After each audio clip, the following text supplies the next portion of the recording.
దేవుని ఘనమైన శ్రేష్టమైన నామునకు మహిమ కలుగునుగాక. ప్రభునందు నాకు అత్యంత ప్రియమైనటువంటి వాళ్ళారా, మన ప్రభువును రక్షకుడైనటువంటి యేసుక్రీస్తు వారి యొక్క శుభనామములు మీ అందరికీ నా యొక్క హృదయపూర్వకమైన శుభములు వందనములు తెలియజేస్తున్నాను. ఉదయకాల సమయంలో దేవుని వాక్యాన్ని ధ్యానం చేసుకుందాము. ఈరోజు వాక్య ధ్యానం కొరకు మనం తీసుకున్నటువంటి లేఖన భాగం యెషయా గ్రంథం 49వ అధ్యాయం 10వ వచనం చదువుకుందాం. వారి యందు కరుణించువాడు వారిని తోడుకొని పోవును, నీటి బుగ్గల యొద్ద వారిని నడిపించును. కాబట్టి వారికి ఆకలి అయినను దప్పి అయినను కలగదు, ఎండమావులైనను ఎండైనను వారికి తగలదు. వారిని కరుణించే దేవుడు, వారిని నడిపించే దేవుడు వారిని నీటి బుగ్గల యొద్దకు తీసుకొని వెళ్తాడంట. ఎవరైతే తన యందు భయభక్తులు కలిగి ఆయన కృప కొరకు అనుదినం వేడుకుంటూ ఉంటారో, ఎవరైతే ఆయన బిడలగా ఈ లోకంలో జీవిస్తూ ఉంటారో వారి విషయంలో దేవుడు తీసుకునే శ్రద్ధ ఈ విధంగా ఉంటుందండి. ఆయన వారిని ప్రతిదినము అనుక్షణము వారిని పరీక్షిస్తూ పరిశీలిస్తూ ఉంటాడు. వారి ప్రతి అవస్థ ఆయన కృపామాదేశంలో తీరుస్తూ ఉంటాడు. ఎంతగా మన విషయంలో ఆయన కేర్ తీసుకుంటాడంటే వారిని తోడుకొని ఆయన కరుణించే దేవుడు కాబట్టి నీటి బొగ్గుల యొద్దకు వారిని నడిపిస్తాడంట. మరి వారికి ఆకలి అయినా దప్పి అయినా కలగకుండా కాపాడుతాడని, ఎండమావులైనా ఎండైనా కూడా వారికి తగలకుండా దేవుడు వారికి కాపాడుతాడని చెప్పని ఇక్కడ దేవుని వాక్యం సెలవిస్తూ ఉంది.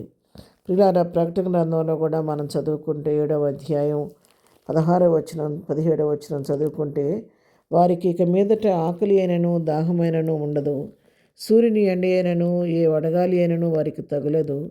ఏలి అనగా సింహాసన మధ్యమందున్న గొర్రెపిల్ల వారికి కాపరి అయి జీవజలముల బుగ్గల యొద్దకు వారిని నడిపించును. దేవుడే వారి కనుల నుండి ప్రతి బాష్ప బిందువును తుడిచివేయును.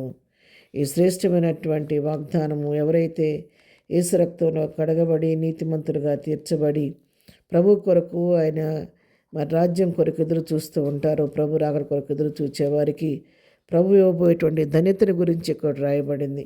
ఎవరైతే ఆయన తమ వస్త్రములు యేసు రక్తంలో వస్త్రములు తెల్లగా చేసుకున్నటువంటి వారు, ప్రభువులో తమ పాపములను కడగబడి పవిత్రులుగా తీర్చబడినటువంటి వారు, ఆయన సింహాసనాశ్రుడైన వారు, సింహాసనాశ్రుడై మరి మన మధ్యకు వచ్చినప్పుడు ఆయన సింహాసనం మీద నుండి ఆయనే తన గుడారాన్ని మన మీద కప్పుతూ ఉంటాడంట. వారికి ఆకలైనా ఉండనివ్వడంట, దాహము కలగదు, సూర్యుని ఎండ వారికి తగలదు, వడగాలి వారికి తగలదని ఇక్కడ దేవుని వాక్యం సెలవిస్తుంది.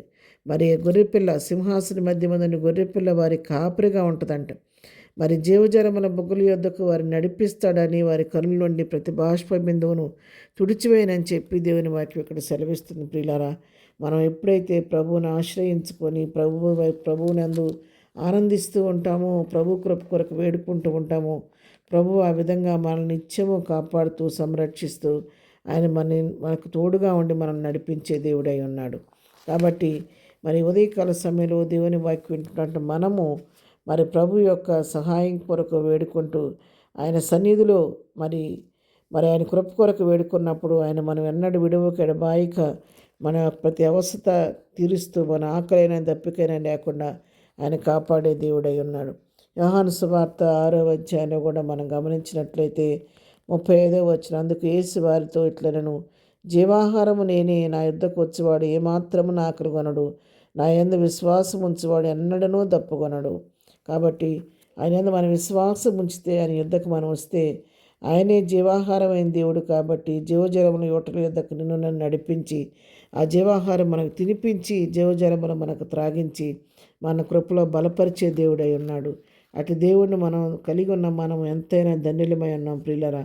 అందుకే దావీదుడు చెప్తున్నాడు, 23వ కీర్తనలో చెప్తున్నాడు కదా, 2వ వచనం మనం చదువుకుంటే, పచ్చిగల చోట్లను ఆయన నన్ను పరుండజేయుచున్నాడు, శాంతికరమైన జలముల యొద్ద నన్ను నడిపించుచున్నాడు, నా ప్రాణమునకు ఆయన సేద తీర్చుచున్నాడు అని చెప్పని మరి ఇక్కడ భక్తుడు చక్కగా తెలియజేస్తున్నాడు. కాబట్టి తను నమ్మిన బిడ్డను ఆయన విడిచిపెట్టకుండా ఆయన మన కాపురిగా ఉండి మరి మనకు ముందు తోడుగా ఉండి మన చేయి పట్టుకొని ముందు నడిపిస్తూ మనకు ఆకలి అయినను దప్పికైనను లేకుండా జీవాహారం తినిపిస్తూ జీవజలమును త్రాగిస్తూ మనకు ప్రభు కృపలో మనం ముందుకు సాగిపోయే వరంగా ప్రభువే మనకు తోడుగా ఉండి నడిపించే దేవుడై ఉన్నాడు. కాబట్టి అటు విధంగా ఈ ఉదయకాల సమయంలో వాక్యం వింటున్నాను నీవు నేను కూడా జీవాహారమైన జీవజలముల ఓటైన ప్రభుని ఆశ్రయంగా చేసుకొని ప్రభు కృపలో బలపడుతూ ప్రభు సన్నిధిలో ప్రభువులు ఆనందిస్తూ ప్రభు తంటి కట్టబడిన జీవితాలు కలిగి జీవిస్తూ ప్రభు దగ్గర నుంచి అటువంటి మరి ఆశీర్వాదకరమైనటువంటి ఆ యొక్క మరి ఒక జీవితాన్ని అనుభవిస్తూ ప్రభు కృపలో ముందుకు సాగిపోవాలని ఈ వాక్యం ద్వారా మనం తెలుసుకుంటున్నాం. కాబట్టి మన ప్రభువే తన నీటి పొగ్గుల యొద్దకు మనం నడిపించాలని, ఆయన మన ఆకలిని దప్పినని లేకుండా మనం కాపాడాలని మనం కోరుకుంటూ ఆ ప్రభు సహాయం కొరకు వేడుకుంటూ ప్రభు కృపాసన యొద్దకు చేరదాము. అటు కృపా ధన్యత ప్రభు మనకందరికీ దయచేయను గాక. ఆమెన్. ప్రార్థన చేసుకుందాం. సకల ఆశీర్వాదములకు కారణభూతులైన మా ప్రియ ప్రభువా, మీ పరిశుద్ధ నామమునకు వెరలేని వందనములు స్తోత్రాలు చెల్లించుకుంటున్నాం. ఈ ఉదయకాల సమయంలో మరొకసారి నీ సన్నిధికి వస్తున్నాం తండ్రి. ప్రభువా, ఈ దినం వాక్యం వింటున్నాం మా ప్రియులందరినీ పేరు పేరుని దీవించి ఆశీర్వదించండి. ప్రభువా, నువ్వు ఎంతైనా నమ్మదగిన దేవుడు అయ్యా. నమ్మబడ్డలను ప్రభా నీటి బొగ్గల యుద్ధకు నడిపించి ప్రభా మమ్మల్ని సర్దీర్చే దేవుడు అయ్యా. ఆకలేనను దప్పేనని లేకుండా మమ్మల్ని కాపాడే దేవుడు. పగలు ఎండ దెబ్బ అయినా రాత్రి విడుదల దెబ్బ అయినా తగలకుండా మమ్మల్ని కాపాడే దేవుడు కాబట్టి నీ కొందనాలు చెల్లిస్తున్నాం.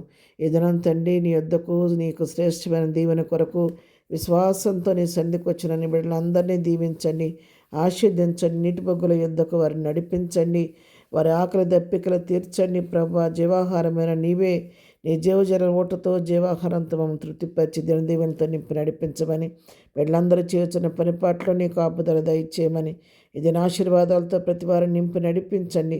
వారు వెళుతున్న మార్గాల్లో చేస్తున్న పనిలో నీ కాపుదల మెండుగా దయచేయమని, ఘనత మహిమ ప్రభావం నీకు ఆరోపిస్తూ సమస్త ఘనత నీకు అర్పిస్తూ నా ప్రభువును నీ ప్రియకుడైనటువంటి యేసుక్రీస్తు శ్రేష్టమైన నామంలో ప్రార్థించడిగి పొందుకొని ఉన్నాము తండ్రి.